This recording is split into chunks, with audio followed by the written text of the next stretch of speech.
और चलिए खबरों में आगे बढ़ेंगे। बड़ी खबर आपको बता दें, महाराष्ट्र में आज भी जबरदस्त हलचल हो रही है। एनसीपी चीफ शरद पवार अपने घर से रवाना हो गए हैं। पवार वाईबी चौहान सेंटर जा रहे हैं, वहां वो एनसीपी के नेताओं से मिलेंगे। तो लगातार देखिए, महाराष्ट्र में आज भी जोरदार सियासी हलचल देखने को मिल रही है। अपडेट ये है कि एनसीपी चीफ शरद पवार अपने घर से रवाना हो चुके हैं। पवार वाईबी चौहान सेंटर जा रहे हैं, वहां वो एनसीपी के नेताओं से मिलेंगे और यहां शरद पवार ने पार्टी के तमाम नेताओं को बैठक में भी बुलाया है। इसी बैठक में शरद पवार समर्थक विधायकों को भी पहुंचना है। आगे क्या रणनीति रहेगी पार्टी की, इस पर भी आज चर्चा होनी है। ये बड़ी जानकारी इस वक्त की। और ये तस्वीरें भी आप देख रहे हैं, शरद पवार घर से निकले, वाईबी चौहान सेंटर जा रहे हैं शरद पवार, ये कहा जा रहा है। और वहां पर भी जानकारी है कि नेताओं से मुलाकात करेंगे शरद पवार। एनसीपी के नेता समर्थक वहां पर पहुंचेंगे, जिनसे मुलाकात की जानकारी है। महाराष्ट्र में आज भी जोरदार हलचल आप देख रहे हैं, जबरदस्त हलचल की तस्वीरें लगातार सामने आ रही हैं। शरद पवार अपने घर से रवाना हुए, जिस वक्त ये उसी वक्त की तस्वीर आपकी स्क्रीन पर है। वाईबी चौहान सेंटर जा रहे हैं शरद पवार, ये जानकारी सामने आ रही है। और इसी बीच में एक और बड़ी खबर से आपको रूबरू करवा दें, इस वक्त महाराष्ट्र की सियासत से जुड़ी हुई है। मुंबई में कुछ ही देर में एकनाथ शिंदे कैबिनेट की बैठक होने वाली है। उप मुख्यमंत्री बनने के बाद पहली मर्तबा अजीत पवार इसमें शामिल हो रहे हैं और उनके साथ एनसीपी कोटे से सरकार में शामिल तमाम मंत्री भी बैठक में पहुंचे हैं। ये जानकारी सामने आ रही है। तो सीएम एकनाथ शिंदे मंत्रालय पहुंचे हैं। थोड़ी देर में कैबिनेट बैठक शुरू होनी है और मंत्रिमंडल विस्तार के बाद ये पहली बैठक है। अजीत पवार के साथ नए मंत्री भी इस बैठक में शामिल होंगे। बैठक में शामिल होने मंत्रालय अजीत पवार भी पहुंच चुके हैं और थोड़ी देर में जो कैबिनेट की बैठक है उसकी शुरुआत होने वाली है।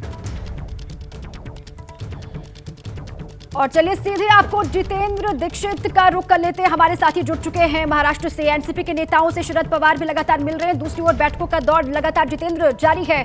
अभी क्या अपडेट है? शिंदे कैबिनेट की बैठक भी होने वाली है और जो बगावत महाराष्ट्र की सियासत में देखने को मिली, एनसीपी से अजीत पवार अलग हुए, उसके बाद शिंदे के साथ वो गए, अब पहली बार इस कैबिनेट की बैठक में वो भी शामिल होने वाले हैं अपने और 8 मंत्रियों के साथ। जितेंद्र,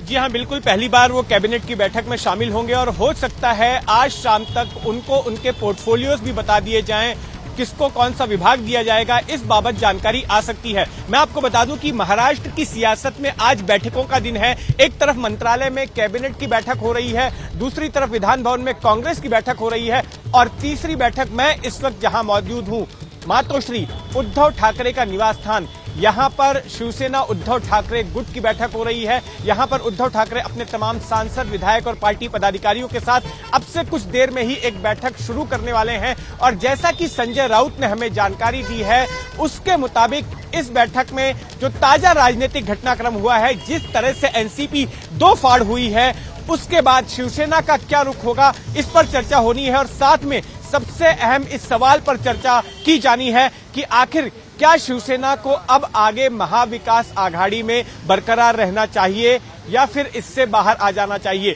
क्योंकि महाविकास आघाड़ी ये 3 बड़ी पार्टियों का गठबंधन है, शिवसेना उद्धव ठाकरे गुट, कांग्रेस और एनसीपी। इसमें से शिवसेना और एनसीपी जो है वो कमजोर हो चुकी हैं, बिखर चुकी हैं और कांग्रेस की हालत भी काफी पतली है। ऐसे में महाविकास आघाड़ी के अस्तित्व पर सवाल खड़ा हो गया है। तो आज जो सबसे अहम चर्चा का विषय होगा इस बैठक में, वो यही होगा कि क्या शिवसेना को महाविकास आघाड़ी में बरकरार रहना चाहिए या फिर इस आघाड़ी से बाहर आ जाना चाहिए। जो तमाम राजनीतिक घटनाक्रम हुए हैं उसके बाद शिवसेना का अगला रुख क्या होगा। हो सकता है कि इस बैठक के बाद में उद्धव ठाकरे की तरफ से कोई आधिकारिक बयान भी आए, क्योंकि एनसीपी में हुई बगावत के बाद अब तक उद्धव ठाकरे ने इस बारे में कुछ भी नहीं कहा है। संजय राउत हालांकि ये बोलते आए हैं, संजय राउत का कहना है कि एनसीपी में जो बगावत हुई है उसके बाद अब महाराष्ट्र में अगला मुख्यमंत्री बन सकता है, यानी कि एकनाथ शिंदे को हटाया जा सकता है। और हटाया इसलिए जा सकता है क्योंकि एकनाथ शिंदे समेत 16 उनके जो विधायक हैं उन पर अयोग्यता की तलवार लटक रही है। अगर वो अयोग्य हो जाते हैं तो ऐसे में फिर एनसीपी और बीजेपी का ये गठबंधन होगा और जो है किसी तरह का सत्ता में फेरबदल हो सकता है, ऐसा संजय राउत का शिवसेना उद्धव ठाकरे गुट की तरफ से कहना है। लेकिन अब तक खुद पार्टी के प्रमुख उद्धव ठाकरे का कोई बयान नहीं आया है, तो उसका इंतजार रहेगा। सबसे अहम है कि आज की इस बैठक में क्या होता है। लेकिन जितेंद्र, सभी पार्टियां जो हैं वो इस वक्त महाराष्ट्र में असमंजस की स्थिति में दिखाई दे रही है। सभी को ये इस पर मंथन करना है कि अब आगे किस तरीके से बढ़ना है। वो शिवसेना उद्धव गुट हो या फिर कांग्रेस की आप बात कर रहे हैं, या फिर नई नवेली जो अजित पवार की जो टीम है जो गई है शिंदे सरकार के साथ में, अब सभी इस असमंजस में है, सभी इस कोशिश में लगे हैं कि उनका अगला कदम किस तरीके से होगा, मूव किस तरीके से वो लेंगे और किस तरीके से वो आगे बढ़े। जितेंद्र, देखिए, इसमें एक बीजेपी को छोड़कर जो है सभी पार्टी में असमंजस है। बीजेपी की स्थिति जो है पूरी तरह से स्पष्ट है।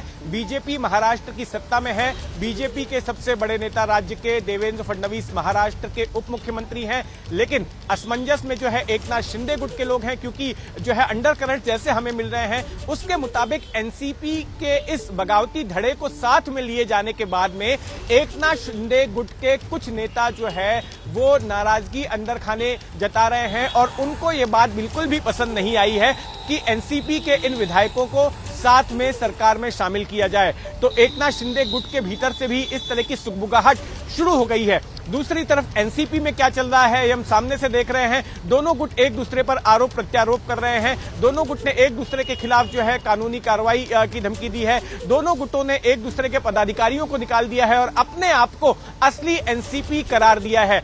तो एनसीपी में ये चल रहा है।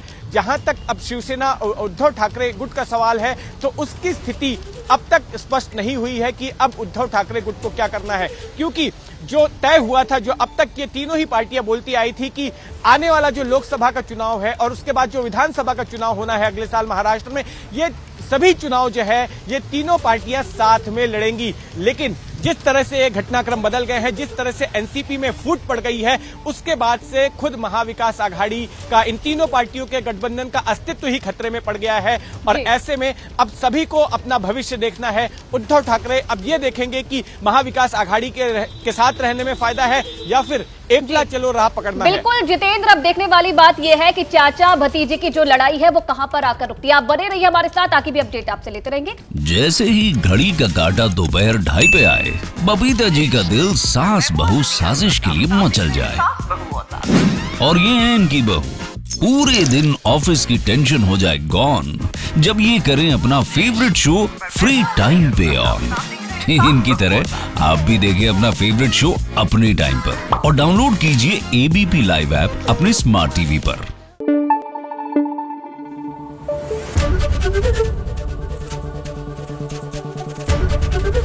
एबीपी न्यूज आपको रखे आगे।